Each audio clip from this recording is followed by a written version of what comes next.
अहिल्यानगरात 520 kilo गोवंशीय मांसासह दोघे जेरबंद. 1,06,000चा मुद्देमाल जप्त.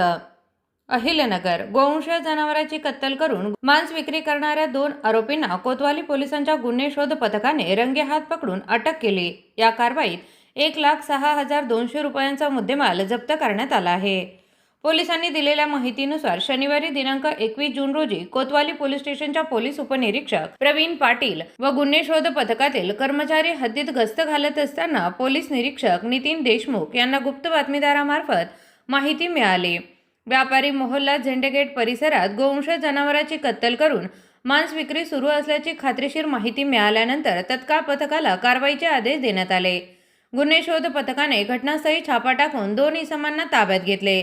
चौकशी दरम्यान त्यांनी आपले नाव सोहेल जावेद कुरेशी व तौसिफ सादिक कुरेशी अशी सांगितली. तपासणी दरम्यान त्यांच्या ताब्यातून 520 किलो गोवंशीय मांस, वजन काटा 70 व इतर साहित्य असं एकूण 1,06,200 रुपयांचा मुद्देमाल जप्त करण्यात आला. प्राथमिक चौकशीत आरोपींनी गुन्ह्याची कबुली दिल्याचे पोलिसांनी सांगितले. या प्रकरणी पोलीस कॉन्स्टेबल सूरज कदम यांच्या फिर्यादीवरून कोतवाली पोलीस ठाण्यात गुन्हा दाखल करण्यात आला असून पुढील तपास महिला पोलीस हवालदार रोहिणी दरंदले करत आहेत.